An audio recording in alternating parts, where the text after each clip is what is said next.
Hey, you guys, this is Scott Duffy. This is What Now with Scott Duffy, and it is great to see you here today. We are broadcasting live all across the internet, and I have a really special guest that's going to be joining us today. His name is Seth O'Byrne, among many other things. He's the co-host of HGTV's Hot Properties, and he has so much to share with all of us. I'm going to give this just a couple of minutes to propagate across the net before I bring Seth in. And what I love to do is I love to just share with you, again, while we're letting this propagate, a little bit of Seth's background. So Seth O'Byrne, he started his career in real estate in 2002 when he was a junior at USD, University of San Diego, which is where I went to school as well. He has been named the Realtor of the Year in San Diego, one of the 50 most influential business leaders in San Diego. He's also the president of the O'Brien team at Compass Realty, stars on HGTV's Hot Properties, and has also appeared on Fox, CBS, Amazon, and Apple TV. Seth is also the executive show producer of The American Dream, which we're going to talk about more in just a bit. But let me bring him in right now. Seth O'Byrne. How you doing, brother? I'm doing great. Yeah, thanks for the introduction. It always makes me feel like William Wallace when I get a warm introduction like that. Seven feet tall and buff and ready to roll. So I appreciate it. I feel like by the way, if I was applying for a job today, which I'm in real estate, so I'm unemployed every morning I wake up. If I was applying for a job today, I would like you to do my resume. Well, sometimes it's hard to talk about ourselves, and it's a lot easier for other people to kind of share what it is that we've done. And you've done so much. And one of the things that I love, we first had a chance to meet early last year when COVID was just hitting America and things were shutting down. And we sat down and talked, and what I thought we were going to talk about was real estate. But instead, we talked about entrepreneurship. You talked, and I just thought that your perspective of recession and market changes and what you can learn and how you can come out stronger was so valuable that I really wanted to make sure to bring you back in. And now you're a part and a member of our faculty for our academy. And so again, we're really, really proud of that as well.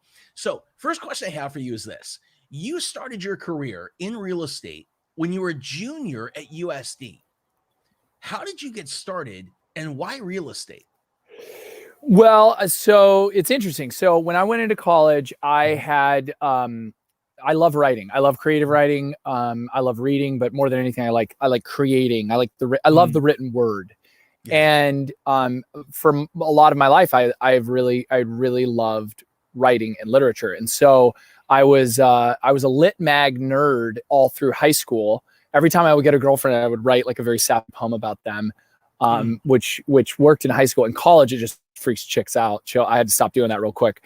And then, so I got my degree in English, and I also was the director of the literary magazine at University of San Diego for 4 years. I thought that I was going to be dressed very similar to this, with like a corded sweater and a vest, and I was going to be teaching college students about Edgar Allan Poe or Emily Dickinson. Like, that's what I thought I was going to do for the rest of my life. And I was really excited about that.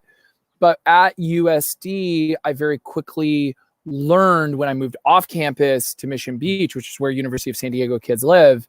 I lived right on the beach. That number one, I loved surfing. Number two, I wanted to live on the beach one day. And number three, a college professor's salary was probably not going to get me to the beach. So it really came out of this. San Diego is a big part of it. This is an expensive town, and it takes a lot to get into this town. And so I got a internship at a real estate company, which was at the time it was Remax, which was a big company down here at that time. They're still a large company, but nowhere near as large as they used to be. They were kind of the big guys in town. And I got an office, an internship job there, sending faxes and making coffees, and it was very lowly. I didn't scrub the bathrooms, but I was darn close. But I got to see a bunch of real estate agents. I thought, oh my gosh, this is a way that I could work. And this is a way that I could live in San Diego, not have to go move back with my mom, which was really, I think a lot of college kids not moving back in with your parents is a big reason why you do a lot of things. Especially today. It's really Yeah, tough dude. during COVID and a recession to find a job as you leave school. Actually, just to get in school, Yeah, with things being shut down, so many kids are staying at home longer before they go yeah. into their freshman year. 100%. And I got my job in real estate very quickly. I was selling real estate when I was in college.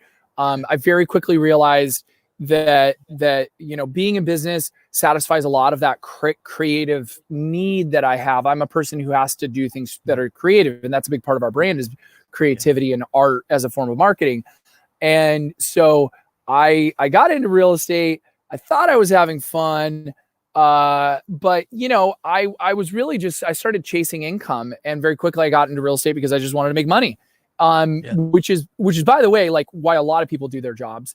But I think real estate is more so one of those jobs because it's a job you can get into really quickly from bussing tables or being a cab driver, or Uber driver nowadays, or doing any other job. You can pretty quickly get into real estate. Most, over 95%, fail within their first 12 months. It's the highest fail rate of, I believe, any profession in America, and other than probably the MBA. But for those 5% that make it, and luckily I was one of them, once you become proficient enough and you're if you work really hard, you can become really good at it. Unfortunately, right as I was becoming as good as I possibly could be, Lehman Brothers crashed, the world came to an end. Bankers jumped out of buildings and in front of subways, cars. I mean, things, it was apocalypse. We laugh about some of it now, but at the time it was pretty crazy. Right. So you get into real estate and you start to get things going, and then the economy changes on you like this. Yeah. And so you're in this rough situation.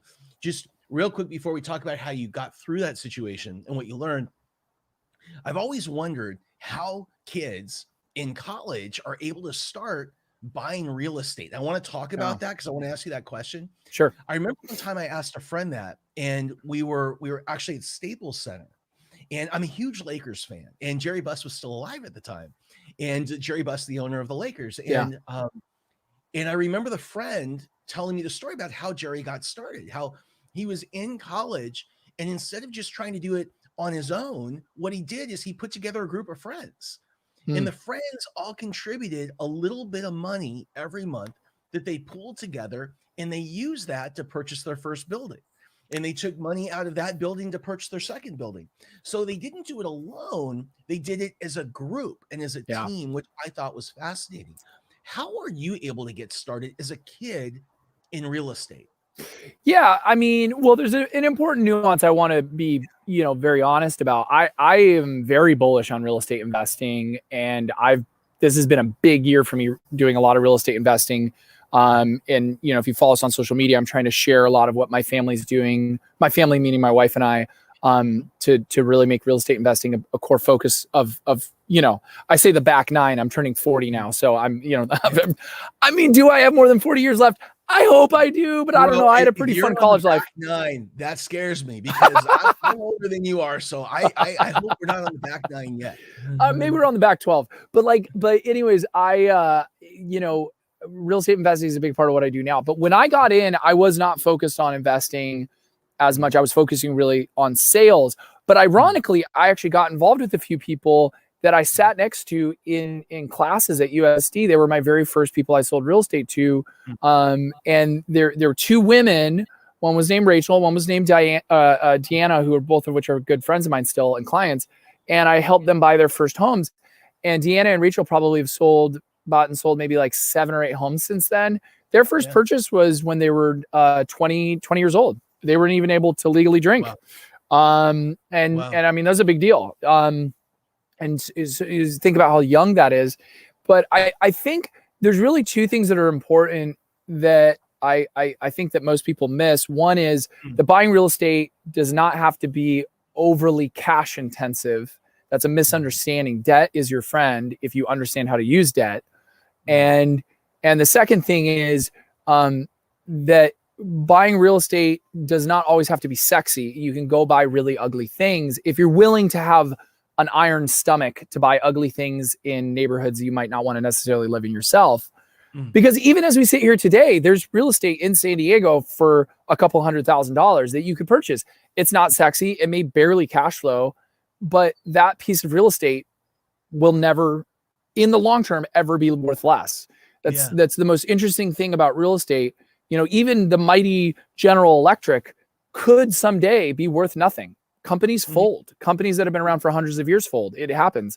Real estate does not fold in the long term. It never. I mean, even super fun sites. You just don't have fold. to know what your horizon is, how Yeah. long you can hold on in case there's a market dip or a correction or something like Yep. that. Now, when I want to go back to when what you learned when the market crashed, because I think it's such a great lesson for we get things we can apply today. But first, Melody Johnson is asking, her son, her oldest son, is interested in getting into real estate, Mm. and she wants to ask, what is the one thing other than studying for the real estate exam that he should be focused on right now? Wow, that's a great question. So there's this wonderful book, and I know you've read it. I read it when I got into real estate. It changed the trajectory of my career. It's called The E Myth. Gerber is his last name, and the E Myth. The E stands for entrepreneur, and the basic premise, I'll explain it in 2 sentences, is being an entrepreneur is not about being great at the thing that you do, that your business does, whether that's selling real estate or baking cakes at a bakery, or selling hammers at a hardware store. Being great at business and being great at being an entrepreneur is being great at the craft of entrepreneurship, which is business. So yes, I sell real estate, but what I do to become successful selling real estate is no different than someone baking cakes or selling hammers at a hardware store. It's about understanding management, cash, taxes, scaling, marketing, advertising, hiring, firing, and nowadays a lot of it is, brand awareness through digital marketing, especially in a COVID environment. Like when you become great, you can be the greatest realtor as far as being a great advisor in the world and be dead broke. But you could also be a lukewarm agent that's not that good at real estate, but you're phenomenal at running a business and getting new customers. And you may be the top agent in that city. In fact, no disrespect to any top agents, but there are plenty of top agents out there that are by no means the best realtor in the market, but they are the best business person. And I think if you can understand the difference between being great at business and being great at the craft, I think that is where you really learn how to become successful, because being the smartest at real estate is not actually going to guarantee you success. Whereas it's pretty hard to not be successful if you're really great at scaling a company. That is really interesting. So it's not just about taking the exam, Melody. It's about having your son really learn how to be a great entrepreneur. Yes, and just the basic principles. Michael Gerber, like you just said, Seth, Michael Gerber's The E Myth. It's a great book to start with. Pick up my book, Breakthrough, from Entrepreneur Magazine, Entrepreneur Press. Fundamental things around entrepreneurship, those types of things, and really understand what Seth is saying is really develop a great understanding of what it takes to not just have an idea, but to build a business. Because as a real estate agent, you are an entrepreneur. You're an individual business owner, in effect. Now, you may have the Sotheby's name behind you, but it's your job to get up, to show up, to create your sales plan, your marketing plan. Correct? Yes, 100%. Yeah. And I've been with many brokerages. I was with Remax to start with, which was a big international brokerage. Then I went to a small brokerage called Troop Real Estate during the recession, which was a great partnership to have during that time. Went to Sotheby's, now with Compass. Like, I've been through a lot of different brokerages. The thing that always makes you successful is what you do. Aligning with a good brokerage, especially a brokerage that has brand awareness in the city that you're selling, will help you become more credible to the customer that you're talking to. But what gets you that initial call or that initial contact really is you and your understanding of how to market and advertise. Gotcha. So it's 2008. Was it 2008, this market crash that we're talking about? Yeah. For me, I got like halfway through 2008. So I was feeling like I was untouchable, but yeah, mid 2008 was when everything went kaboom for me.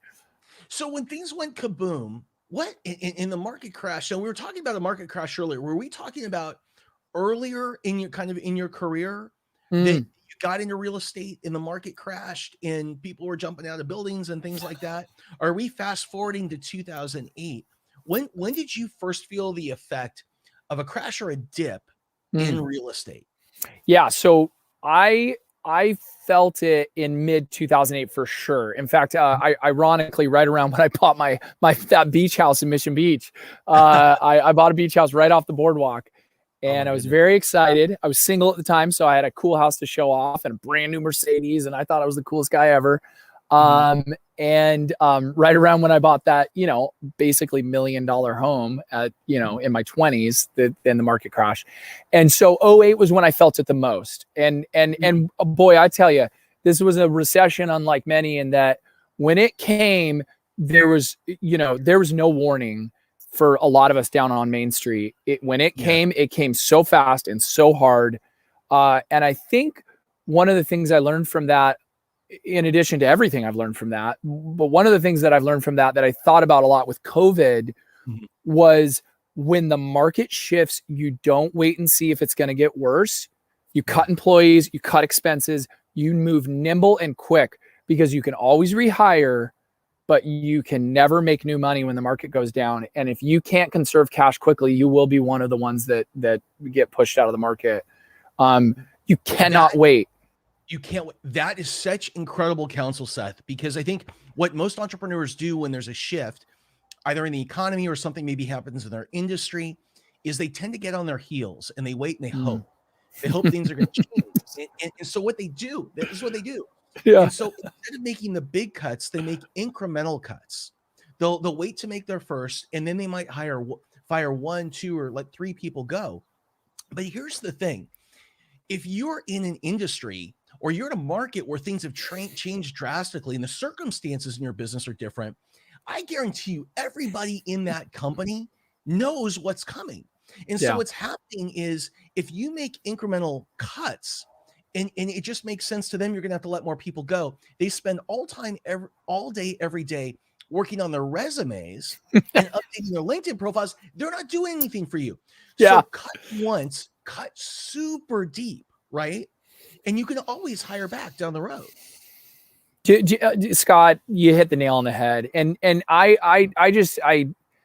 I'm so thankful for my failures, because, and I'm thankful I got into business early. Do I wish that I spent a lot of time traveling with a backpack on my back with a bunch of tube socks and t-shirts, and traveling Europe and listening to techno music, and living that fun, gap year life that some people got to live? Sure.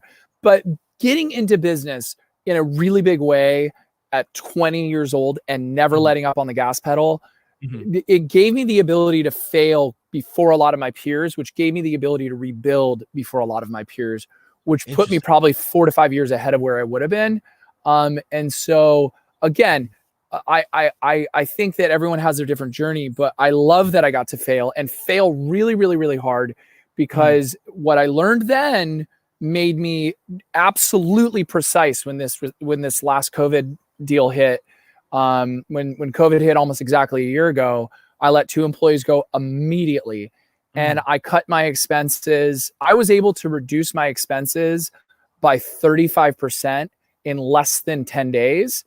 Wow. And by reducing my expenses by 35%, what I realized was I was able to buy myself an entire year more using my reserves. So essentially I was able to, if I did not sell any pieces of real estate, I was able to keep my employees on, keep my brand going, and keep my family fed and a roof over our head for 18 months. If I did not cut my expenses, I would have only lasted for 6 months. And then what happened was, then the market expanded. I rehired 3 employees and we had the best year of our entire life.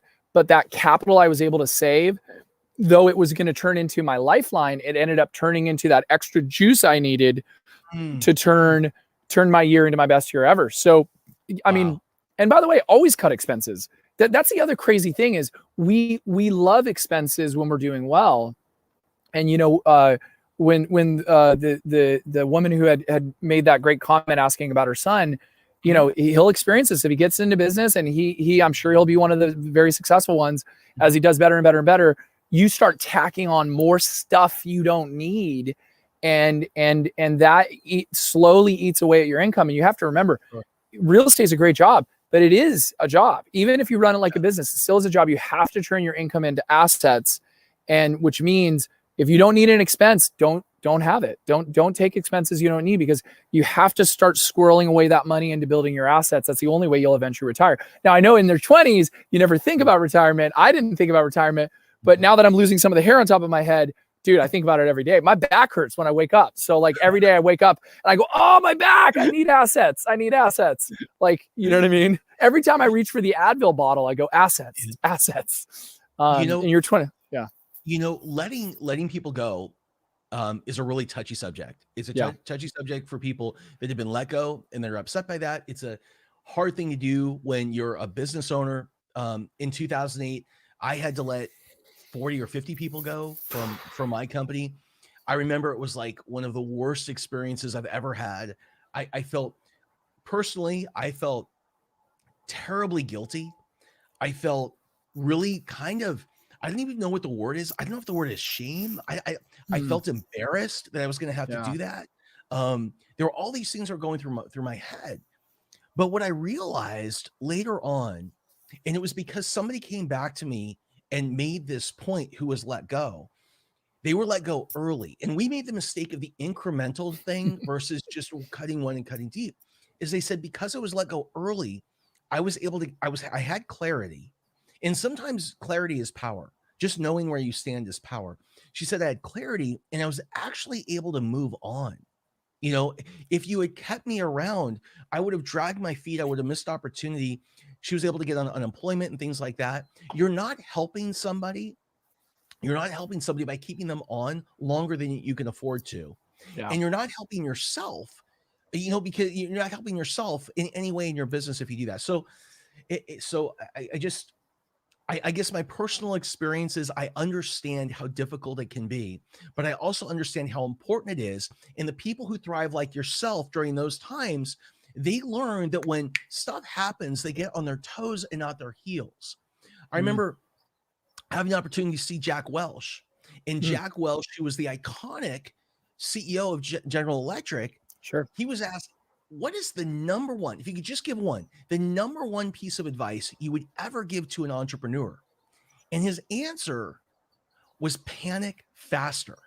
And he said he didn't mean panic from the perspective of be scared. He meant take the action you need to take right away. And I think that's the lesson.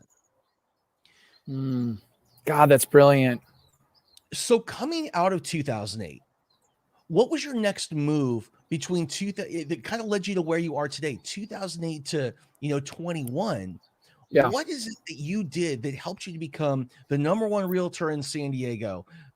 Top 50 most influential people in San Diego, star of a hit TV show. Like, what was it that you did? What was the formula? Yeah, well, I will clarify. I some days I think my mom thinks I'm the number one agent in San Diego, but I mean, there's a lot of great agents in San Diego. We our sales go up like this and up and down and up and down. Yeah. But I mean, we've been in a really, really precious kind of, we've been up in thin air with a lot of agents that I sincerely admire for many years, probably a decade. And I'm really proud of that, because not only because I'm glad that we've been able to build something that works, but I'm also really proud of that because I'm standing shoulder to shoulder with people that I consider better than me in a million different ways. And it makes me feel proud to sit at the table with people that I've admired for a lot of my life. But what it took was in 2008, I realized I had a fairly replaceable business model. I had a commodity business. I was selling a commodity like a commodity. And I really wasn't doing anything special. I wasn't known for anything. And when you're not known for something, that is a little bit of a brand problem. And when a bigger, better known, better brand, sophisticated competitor comes along, they will take your business very quickly. It's very hard to compete against someone who's known for something. Yeah. In the law business, in the legal business, attorneys call it door law. And door law is I'll do law for anyone who walks in the door. So attorneys that have no business are like, oh, you need a divorce attorney? I'll be your divorce attorney. You need contract attorney, I'll be your contract attorney. You need a any sort of attorney, I'll just do it, and that's crazy. And that's crazy. You have to focus on a niche. They say that the riches lie in niches. That is not a saying that people just say because it rhymes and it's pithy. That is the key to success. And what I wanted to do all the way up in 2008 is do any business I could get my hands on, which is what most people want to do. I'll sell an apartment building. I'll sell a condo. I'll sell a house. I'll sell luxury. I'll sell foreclosures. I'll sell, any part of the county. But what I realized, and though I didn't burrow into a geographic farm as much as some of my other competitors did, which has actually done well for me. But what I did is I focused on two things. I'm known for two things. One is I'm known for the University of San Diego, which was my alma mater, which is where I started my real estate business. If this summer, if you drive by USD, you're going to see bus benches with my face everywhere around USD. As silly as it is, that's one of the greatest ways to be known because you can't turn into any entrance to USD without seeing me. Those are the same exact bus benches that I got 20 years ago when I first got into my real estate business, which is what got me known as the USD Realtor, which I can attribute between $30 and $50 million in annual real estate transactions to. And some of my most important business partners I work with are from my alma mater. By focusing on farming from that one place. So you said by that one place. I'm going to go to USD. I know you contribute a ton of value to the school. So yes, things that you do at school. But that became a clear focus. I want to say something about the benches. I was talking to Grant Cardone, who's a trainer in the space, and Grant said to me, we were talking about why some people stand out and others don't. And we were backstage at an event, and I said, I was talking to a guy, and the guy's like, he was talking to Grant. He's like, I am so good at what I do. I should be making more because I'm the best at this than anybody else out there. And Grant said something I've never forgotten. He said, the best known beats the best every day of the week. All day long. The best known, right? All day long. So by you putting those things, I mean, you could have people going through there all day that are thinking about real estate, but don't know who to call, who's known. It's a brilliant move. Well, and what's interesting when you think about personal promotion of your business is you think it's all about ego, but it's actually kind of the opposite because top of mind awareness is what makes a consumer make a decision to use a service or a product, not that you're better. See, if you think you're better and you should do business, that's your ego talking. You're like, I'm the best at my craft. Well, number one, that's impossible to prove. But number two, you don't realize that if I go look for toothpaste, and I'm a little bit of a hippie, so I like my my Tom's brands and my other non-fluoride brands and such. But say I was a guy that was like a Crest or a Colgate guy or whatever, I would grab the one that I knew, not because I knew it was better, but I knew of it, and I had brand trust. This is the same thing with realtors. Someone's going to choose me because they knew me. They're not going to choose me because they think I'm the best. Now they hope I'm the best, but they're going to choose me before they even know that. They won't know that till it's way too late. That we're already in escrow by the time they're like, is this guy good or bad? They go for who you know. It's 100% true what Grant said. And what I recognize very quickly with brand awareness is you have to realize you are replaceable. And if you realize that you're replaceable, brand awareness is everything. Because that also means that your competitor is replaceable too. And so if we're all replaceable, it's just about being the one that someone's thinking of at the time. And the number one way to get you to be as sticky in someone's mind as possible is to become known for something. There are 2 million real estate agents in America today. We're all doing the same job. Who do you remember? You remember the ones that are known for something. And so that's critically important. So I made that decision. Wait, okay. So we're going to jump back in there, but you said something that sparked a thought. So we were talking about replaceable. That was a great point. If we're replaceable, the competitor's replaceable as well. I was talking to Roland Frazier, and who I respect so much. Roland's got 4 current Inc. 500 fastest growing companies in America. He's one of the partners in digital marketer. He does all kinds of amazing stuff.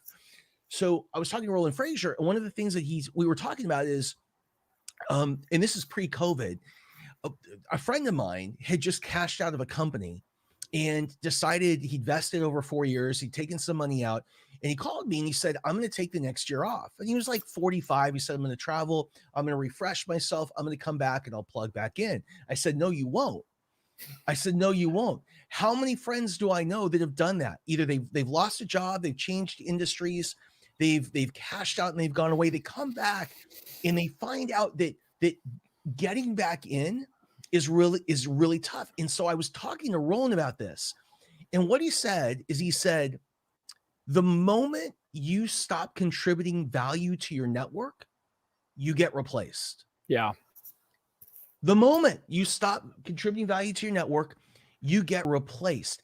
I'm curious, Seth, what are some things that you do to contribute value to always stay top of mind? Wow, that's great, Scott. Great question. And it's interesting, is I've experienced a little bit of this actually with my show on HGTV, because we filmed between the sizzle, which was paid for by the production company, but then pitched to HGTV. Then the pilot, which aired, which then got us the show, and then filming for a year. That was a 3.5 year process. And in those 3.5 years, time out. People think it happens overnight. So no. So you're the sizzle reel to get the gig, then the pilot to see if people like it and look at the data, and then filming a season. That took how long? All that stuff? 3.5 years, very, very close to 4 years. Wow. Yeah. Wow. 4 years for 8 episodes that were there and gone in less than 3 months. Yeah. Wow. 3 years to get 3 months. Now, mind you, 45 million views worldwide, and it's been very good for our business. But dude, it's tough. It's tough. But like anything of value takes forever. Yeah. It takes forever. But like I mean, Mark Zuckerberg has that quote that I think is so brilliant, like that nothing about Facebook has been done in one fell swoop. Every little detail is a line of code. And I think of my life in that way, that I love big projects, because once you realize every big project is just a bunch of small things, you realize there is no project too big. Because you're very good at doing little things. And once you do little things over time, you can do very great things, incredible things you never thought possible if you just do one thing at a time. And I think that's what I learned with HGTV. But what I also learned with HGTV is I was so busy filming, I really wasn't touching base with my database. I was very much, I don't want to say I was asleep at the wheel, because we were still very much active and selling hundreds of homes a year. But like my original sphere of influence that really is responsible for most of my referral business, I wasn't loving on them. And not because I wasn't thinking about them, but because, I was waking up at, 5:30 a.m. to film for 5 hours, and then after 5 hours of filming, I was working for another 5 to 10 hours. I was getting done with work at midnight and then waking up and putting makeup on to go to set at, that next morning. Yeah. I know people say they work hard, or they want to work hard, or they're willing to work hard. It's hard to explain what it feels like to work like that, because I don't think most people, when they say they work hard, they don't really know what that level of work is. It's crazy. It's really very unnatural to work that level for that long. It's crazy. But here's the deal. At the end of the day, though, I love HGTV and I love being a part of the show. And when COVID starts to lessen and we start filming again, the world starts filming more stuff again, I hope that we have the opportunity to get a season 2. We're sort of waiting around to see what happens, but we would love to continue to do it. But nothing is more important than serving your clients. And what I used to do to serve my clients that I didn't do while I was filming HGTV that I now do again is I do one-on-ones all the time. I mean, in fact, right after this, I'm taking someone to lunch for a one-on-one with a client that I sold a home to 15 years ago. And they took that money and then started a development firm in LA and became one of the top developers of ultra luxury properties. I don't know if I'll ever do anything with them, but they're doing big things in real estate. I love them. They love me. We have a really great friendship. And they drove down from LA to San Diego 2 hours so that we could have lunch together and just talk about real estate for 60 minutes. After that, I'm taking someone out to happy hour. Tomorrow, I'm going to try to skip a happy hour. And me and a colleague of mine are going to go to a boxing class just so that we can spend time together. a lot of what I do nowadays is spending one-on-one time with people. And of course we talk about real estate, but more than anything, we connect at a very deep human level. Yeah. And I think that is one of the gifts that I had when I got into the business, is that I realized that if I can connect with people on a very human level, I really don't have to be a salesperson until it's time. And I don't, I can connect with people. I don't have to be a salesperson until it's time. I connect with people on a human level. I learn what's important to them, what their needs are, but I'm really just getting to know them.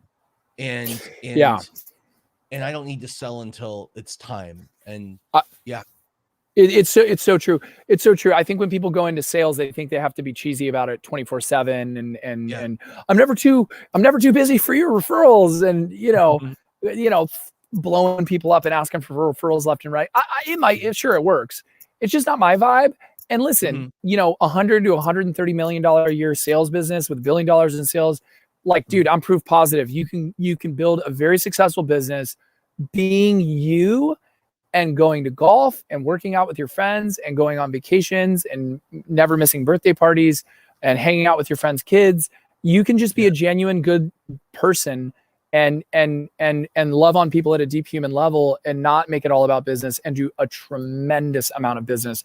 That's one of the most freeing things. And I'll tell you, as someone who has built most of my business on social media and is a little bit disgusted with the social media, kind of selling everything to everybody all the time on social media and trying to sell each other on yourself to other people. People are thirsting for real human connection. And if you can do that, talk about give something to your database, give your database something real and raw and human and authentic. Dude, people remember that a lot more than like, I'm never too busy for your referrals. Yeah. Because people are tired of being sold to in America. Well, they are. And people, like you said, they want connection. And as we come out of COVID, we come out of this period, it's going to be so valuable. See, I think that COVID has given a lot of people an excuse to either be lazy or to provide poor customer service. Yeah. Because you can use that excuse for anything. Sorry, I couldn't get back to you. Sorry, we didn't answer the phone. I know our voice, whatever it is. Sorry, we didn't go the extra mile. If you just do 1% more every single day than everybody else out there, just 1%, that's it. You'll stand out. To Seth's point, if you get together with people have missed connection, and you get a coffee with them, you play golf, you do whatever you do with them, you meditate, whatever it is, you'll have that connection. 2 questions I encourage you to ask when you're with them and you have that time. The first is, what do you need? Because a lot of the times we forget to ask this. Hey, what do you need? And then the second question is, I would say, look, I'm a resourceful guy. I might not be able to do it, but I might know somebody that does. Like, if I do, what are you willing to pay for it? Or what do you, because what I'm able to do then is really activate my network and be a resource for that person. And it's not selling, like truly try and help them get through whatever it is that they need and find. And so I found that to be helpful. Today. So let me, actually, I want to circle back on one thing. There were 2 things that you did to stand out when you decided that you wanted to stand out. One is you focused on the University of San Diego, and you really built a marketing and clientele around that. What was the second thing that you did? Great question. And it's hilarious and you'll love it. It's the funniest, goofiest, most silliest thing. I started showing homes in helicopters. So there was a company called Heli Realtors in Beverly Hills. They existed for a short period of time. They were purchased by Sotheby's. I don't know what they're doing now. I have no idea what became of the company. Maybe they're doing great. I didn't keep track of them much longer than that. Yeah. But I remember I was very late night into a YouTube hole, and I found Heli Realtors where they would show homes in helicopters. And my average sales price was $400,000, and I'd never sold a home over $2 million at that point. And I thought, I really want to sell a house to a rich person. I want to sell big baller mansions to big baller, to big ballers. And I don't know how to do it. I'm like selling condos, next to Target and Home Depot. Like, how do I sell rich people rich houses? And it was the most unsophisticated thing. I go, wow, rich people must love helicopters. These guys are showing homes to people in helicopters. That's like baller stuff. So I called a local company, and they're called Corporate Helicopters. Ivor's the owner. He and I have become very, very good friends since. And I said, hey, I'm going to shoot a video about selling homes and helicopters. And he goes, do you sell homes and helicopters? I go, oh, no, I've never done it before. And he goes, so you're going to make a video about how that's what you do and you've never done it before? And I go, yeah. And he goes, wow. Seth, let me ask you a question. I go, okay, shoot. And he goes, have you ever been in a helicopter? I go, no, I'm afraid of heights. and he goes, so you're going to get in a helicopter. You're going to create a video about how you sell homes and helicopters to what? Who? To people that come here from China. He goes, Seth, do people come here from China to buy real estate? I'm like, I don't think so. I don't know. And he goes, so you're going to make this fictitious video about the service. And I'm like, bro, it's fake it till you make it. And he goes, dude, fake it till you make it in a helicopter. That's like a $10,000 fake it till you make it. Do you have $10,000? I go, yeah, I just closed a house. And he goes, oh, so like you don't have a ton of cash. I go, dude, we just came through the recession. I barely have any cash. Yeah. And he goes, listen, I'll take your money, but I think you're crazy. And so we went there, and when I showed up, he goes, I got a problem. I go, what's your problem? He goes, well, if you want to show you in a helicopter showing homes to people, we need a second helicopter. And I go, well, why do you need two helicopters? He goes, because we're going to have to show you in the helicopter up in the air. I go, oh shit, how much is that? He goes, well, it's about $12,000 in total. I go, $2 extra thousand. I go, all right, man, I'll do it. And so we rented two helicopters, and I have my friend, who is a very dear friend of mine, and a girl he was trying to get to go on a date with him, who only kind of agreed to a date, who was also my neighbor. If they were like, we'll go on a date, they dressed up like they were my clients, and I put them in a helicopter, and then I did a whole video about how I show homes in helicopters. And we ended, we drank a bunch of margaritas and laughed about it. and we got this video, and I created a thing called Aerial VIP, and I launched it. And within less than 12 months, my average sales price went from $400,000 to almost $1 million. I had inked my first $10 million listing. I closed my first $5 million transaction. 2 years later, I was, I had a $20 million listing. I had two $15 million listings. Dude, it worked. It worked like you have no idea how well it worked. And it was crazy.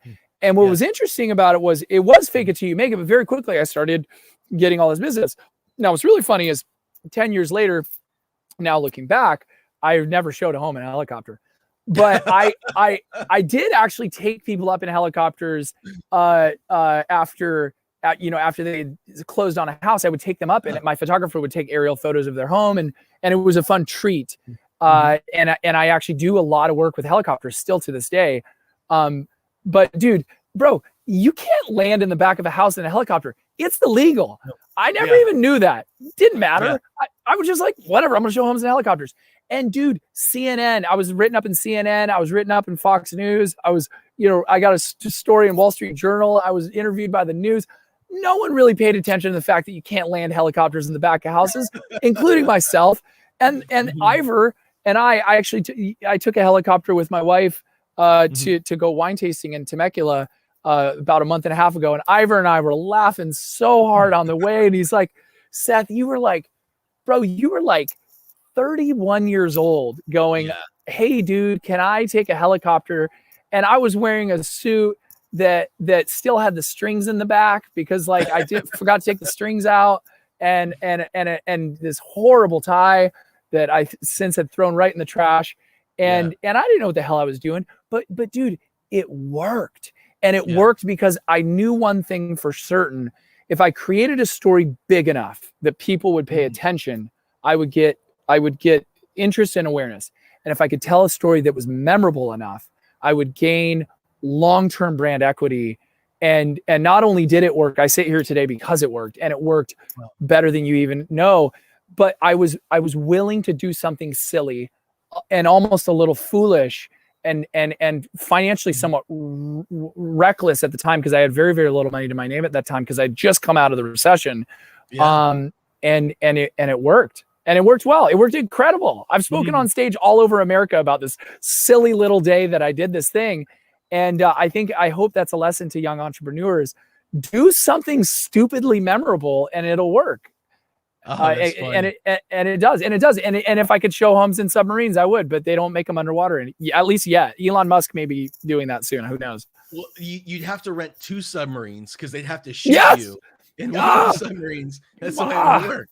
God, it's like I should have learned my lesson. And here you are, Scott, telling me this. It's a good point. I need to do submarines, but it's crazy. And at the time that I did it, I remember people made fun of me. And when I released the video, I've done a lot of things that people have, I think, in the industry kind of laughed at me because I've done some silly things. But dude, it works. You have to become known for something. You cannot just be another baker, another gym, another real estate agent, another wealth advisor. You cannot be you plus your profession. That is not at all memorable. And, we now are known really for our marketing. That's what we're known for is our super creative video marketing. And that's been for almost 10 years now. We've been really well known for that. Our marketing of our real estate, I think, is what we'll probably be known for the rest of the time that our company exists, which hopefully is for many, many decades. But you got to become known for something. And that thing, it worked.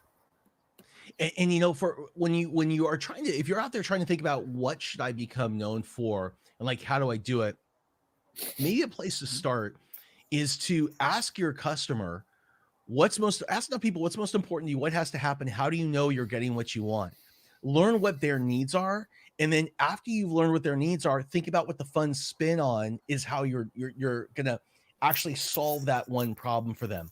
Now, one more question, we're going to let you go. Sure. One more piece of advice or counsel that you would give to small business owners, you would give to entrepreneurs, to solopreneurs out there to help them get through this tough period that we've been in and come out stronger on the other side.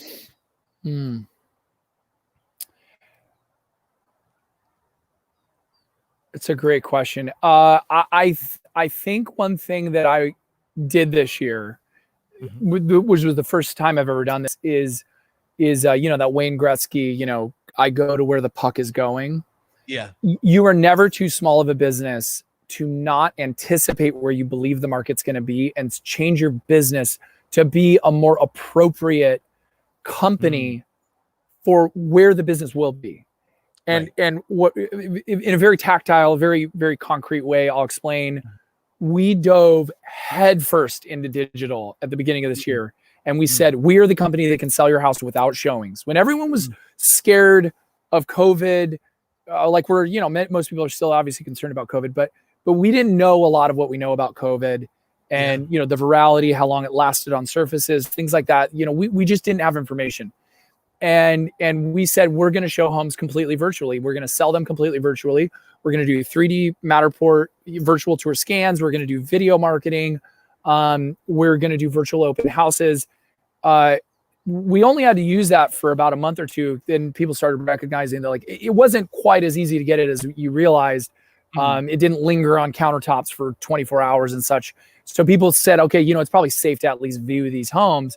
But we became known this year for someone who became very, very good. In fact, I got an article that was written up in the New York Times that really helped us. We got a lot of business from that, about us being one of these spearheading virtual real estate transactions.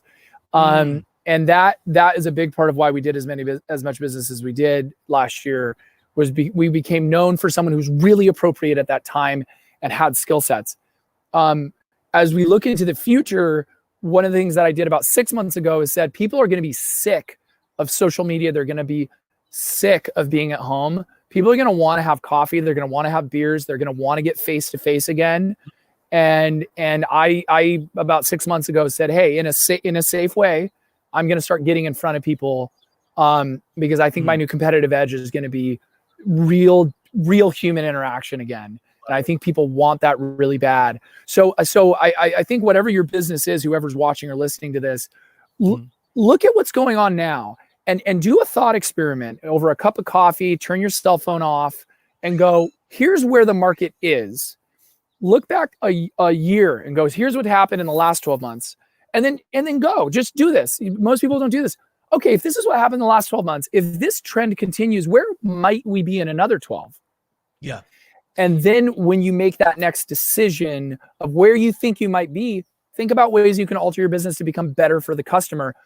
I think there could be between 20 and 100% increase in revenue for most businesses if you predict how to become a better suitor to your customer, given that there's strong market trends that are changing the marketplace right now. And I think if you can predict where they're going to be, you'll do better for it.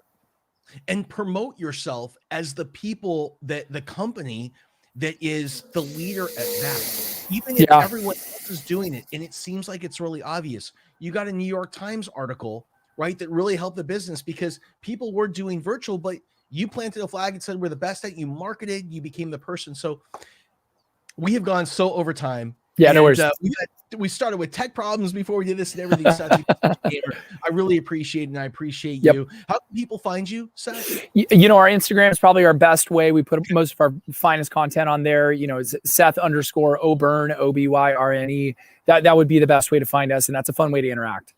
Awesome. Thank you so much. And this is What Now with Scott Duffy. It's presented by the What Now Academy. Seth O'Byrne, I want to thank you so much for being here. And to all of you who watched and listened today, thank you so much for joining us. We'll be back on this Thursday at 11 a.m. Pacific, and we hope to see you then. Take care.